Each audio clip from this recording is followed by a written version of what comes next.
So we are going to try out these heavy steel ball bearings, the 12.7 millimeter and the BP50 with the tuning barrel and extension, except for I'm going to remove the extension for some reason, and I don't know why. But since I started shooting this 12.7 millimeter steel ball bearings, I always used the extension, probably because I knew that was going to be the most powerful combination.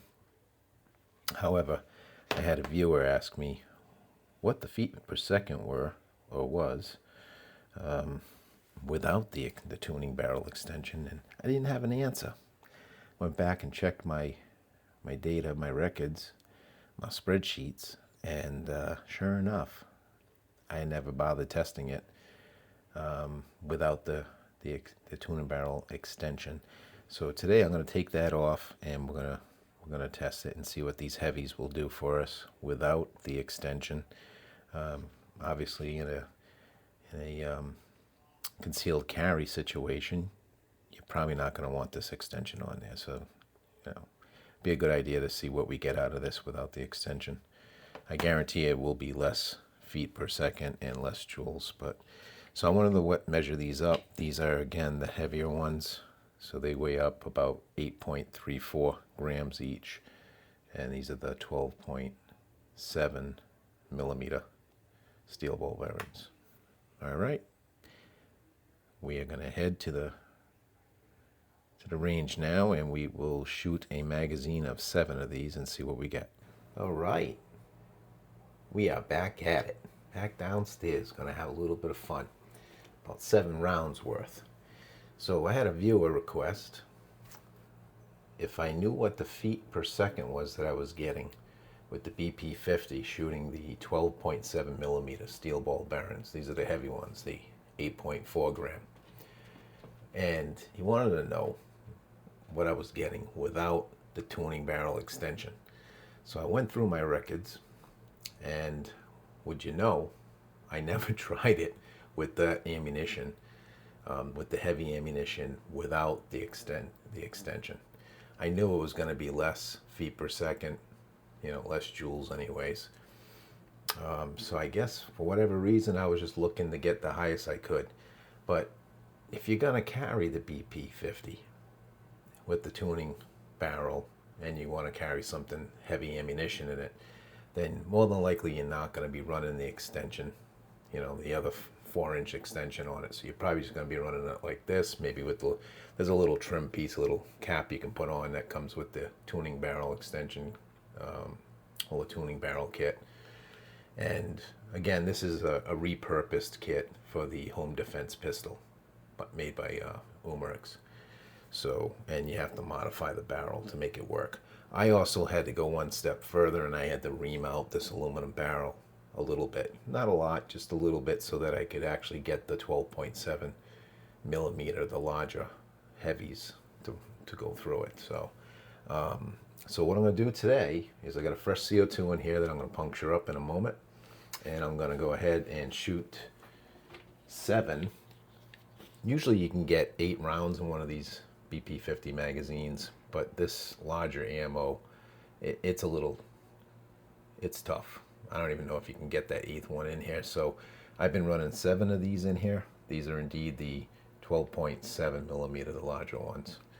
So we're going to go ahead and puncture this CO2 and listen for any kind of leaks we have. If we're leak free, then we will we'll load her up, and we'll get some feet per second and see what we get out of here. Again, for those guys that might be thinking about concealed carry with this, and you don't want the extension on, it should give a good baseline of what you can get with the heavier ammo.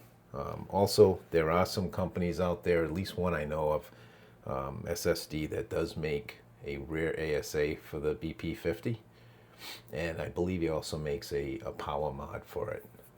Not sure what the increase is. It's how many joules. It might be maybe 10, maybe it's 4 to 10 joules or something. I don't know. Don't quote me on that though.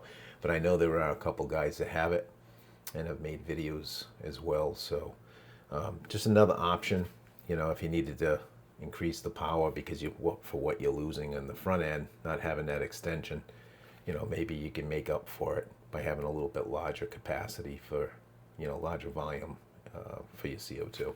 So something to think about anyways. I don't own one. I was thinking about getting one, but I'm working on other things right now. So yeah, so let's puncture this up and we'll take some feet per second readings. All right. Sounds good. I gotta say, this thing is so dependable. You know, unless I'm jinxing myself now, and I've had this apart a couple times, and the bolt always activates.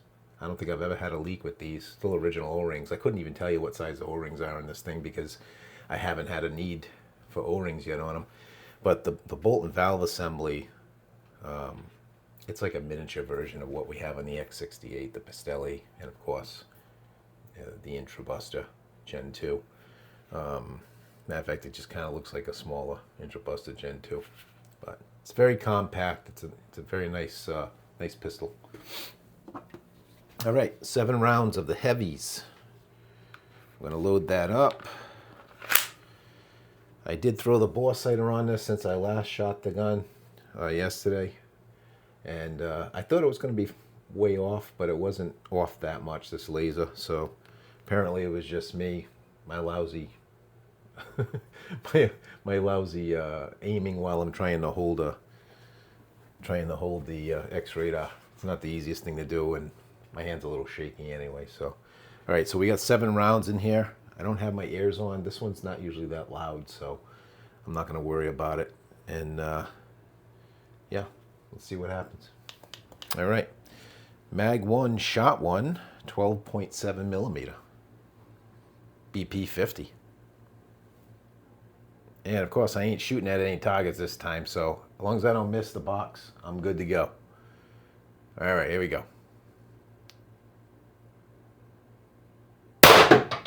All right. That had some kick. 248 feet. I wish. 248 feet, yeah, it is feet, feet per second. All right, 248 feet per second. Shot 1, that was. This thing had some kick, I gotta say. It felt like it definitely had more kick than when it has the extension on it. All right, shot 2. I wasn't expecting that.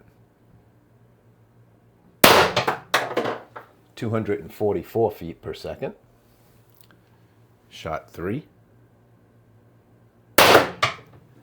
238 feet per second. Shot 4. 234 feet per second. Shot 5. 230 feet per second. Shot 6. 224 feet per second. And shot 7, which should be the last one. 220 feet per second. Yeah, that felt really powerful, I gotta say. This is another success story right here. This by Beeman. It's amazing that not more people, other companies are making things for it, you know, cosmetics and things like that, or that any other company besides Sterling has come up with anything for the back end of this gun. Maybe because it's a smaller platform, I don't know, but it's kind of perfect right now the way it is. I mean, it's, you know, I mean, this thing, I don't know. I don't own a Byrna CL, but from the videos that I've seen on it, I would think that this is smaller than the Byrna CL, and there is no arguing that this is more powerful than the Byrna CL. You know, for 50 cal, if you're pushing, you know, 28, 30, 35 joules, which I'm not sure what this is going to be. By the time you guys see the video, you know the numbers will be, the joules will be in there. But it's just it's a great gun. You know, it's like I said, it's very reliable. I haven't had a single problem with it. So it's a good option, and hell, for $125 US, I think that's what I paid for this, $125. you know, maybe another $50 or something like that for the tuning barrel. Then I modified it so I could use it on here, and it's going good. I mean, first time I shot it, I wasn't sure if the barrel was going to come flying out of the gun, but it hasn't. So yeah, so that's it. I probably still got some gas in this, but really I just wanted this to be a short video just to go over something that I had failed to test before, which was the tuning barrel with the heavies without the extension. So now we know. So, all right. Hopefully this was educational or entertaining. And thanks for watching.